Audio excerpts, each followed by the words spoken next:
What's up guys, my name's Fosu and welcome back to another FIFA 21 video. Today we're going to be talking about the Season 5 level 15 rewards. Those are of course Martins, Gomes and Fosu. So we're going to break down each of these cards. I will let you know in a sort of 1, 2, 3 order as to what I think the best cards are, and obviously that will depend slightly on your club and how you run your setups. But we'll look at the pros and cons and break down each of these cards, starting with of course Obafemi Martins. So he is high medium, which is great on an attacker. He's left footed, which is good to note because obviously there's not a lot of left footed attackers in this game.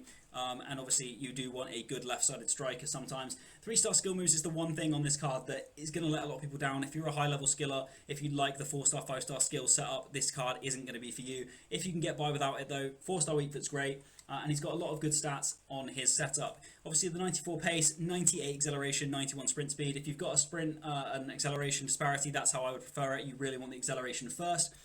In terms of his shooting, he's got great finishing at 87, great shot power at 89, great attacking positioning at 85. Those are all key stats for him getting in the box, finishing. In terms of his passing, 75 is not great, but the short pass is 81, the long pass is 67. It's not the worst for a striker and you can work with it. The dribbling is where he really excels. 93 agility, 99 balance, 85 reactions, 84 ball control and 85 dribbling. He's going to be super responsive. He also has the speed dribbler and technical dribbler trait, which will all help with that. However, this is where we come across the bad stat on this card. The 77 composure really can let him down. So the two cons could be the 3-star skill moves and the 77 composure, especially when you get in those high level games, those late game scenarios where you really need to take a chance. He could be missing those with that 77 composure, especially with the defender breathing down his neck. In terms of the physical setup, heading accuracy is quite good at 82, 99 jumping as well.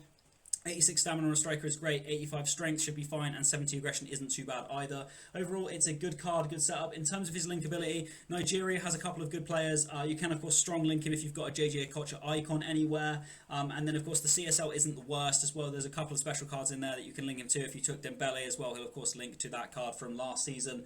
But overall, not a bad setup. Jumping into the second card, it is Angel Gomes, who used to be at Man United. He is 4-star, 4-star, medium, 5'6", who's a very small player. Medium for a cam isn't the worst. Obviously, I prefer high, medium, high, low on a cam. I want them to get forward and stay in that attacking position, but you can counteract that with setting them on stay forward so that they don't.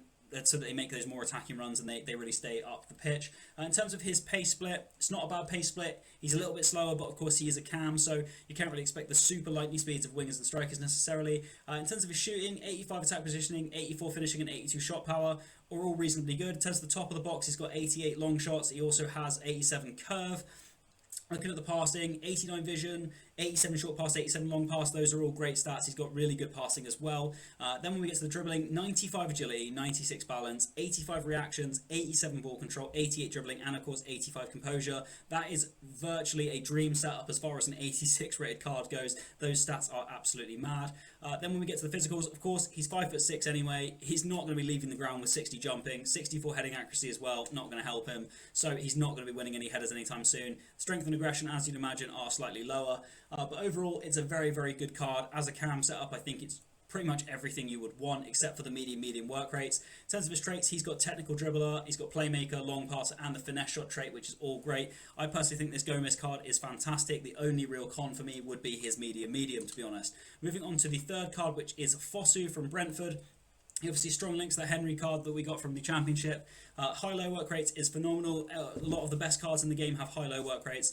He's got 4-star skills, 3-star weak foot. So the weak foot, for me, is a little bit of a problem on this card because, of course, shooting with the 3-star weak foot can be problematic. But the main issue here is that you've got a right-footed left winger who only has 3-star weak foot, which can really affect the crossing stat. So in terms of his pace, really good pace split, 96, 93, very quick, of course. Shooting, he's got 87 finishing, which is great for a winger, but only 80 shot power, which could let it down a little bit. In terms of his passing, only 82 crossing and 81 short pass, 71 long pass. For me, this is more of a winger that you would want to be a striker in some regards. You want him more as an attacking, not crossing the ball in. You want him to be getting in behind that fullback, in the gap between the fullback and the centre back, getting in there and getting shots on the keeper. In terms of his dribbling stats, 99 agility, only 89 balance, which is a little bit lacking. It's still very high, but of course the other ones had slightly higher balance agility. But still overall not bad. His 80 composure isn't bad for a winger. They tend to have lower composure than strikers. But overall, 77 reactions could be a little bit lacking as well in there. In terms of his physicals, 90 stamina, 78 strength is reasonably good. 55 aggression is a little bit low. And of course, 55 jumping, 55 heading accuracy. He's not winning any headers anytime. And in terms of his linkability, you've got a lot of championship players now that you could link him to with Rooney, Armstrong, and of course that Henry card that came out.